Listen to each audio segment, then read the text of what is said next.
Chapter 4. Second Time Around. And so, in 1912, George Stavros was back in Greece. A little older now, he joined the army.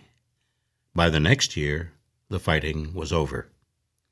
Once again, men came to the village looking for young men to work in America. George needed work. Adonia still needed a husband. Mama said that George should go. This time, George went to Chicago to work in a factory. His job was to put pieces into machines. He stood up all day long as each machine came down the line. He had to be quick and watch out for his fingers. He hated every minute of it. He hated spending all day in a hot factory. George lived in a large house with other young men from his village. The house was in Chicago's Greek town. George was happy to have work and friends, but this life was really not much to be happy about. Things changed when a new church was built in Greek town. Now there was a place to go. George and his friends could pray and sing together, just like in Greece. There were dinners of lamb and salad and Greek pastries and young women to get to know. George always knew he would marry a Greek woman. He did not know that he would meet her in America. Her name was Daphne. He met her at a church dinner. It was love at first sight. As soon as he saw her, he knew she was the one. For days after the dinner, he could think of nothing but Daphne, beautiful Daphne. He saw her again the next Sunday at church. She looked at George the same way he looked at her.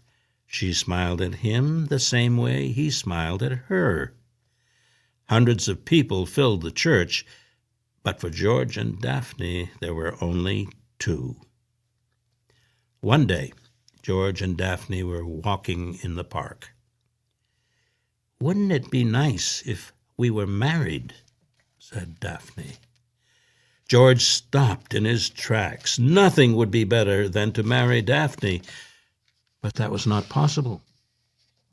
"We cannot marry until I make my sister's dowry," George said softly. "And I have a long way to go. Then I will return to Greece. That is the plan." "I understand," said Daphne.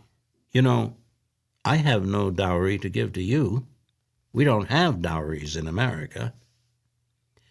But as months went by, George began to believe that he could not stay at the factory. "It looks as if I must return home early," he told Daphne. "Can't you find other work here?" she asked. "Well, I do have one idea," George began.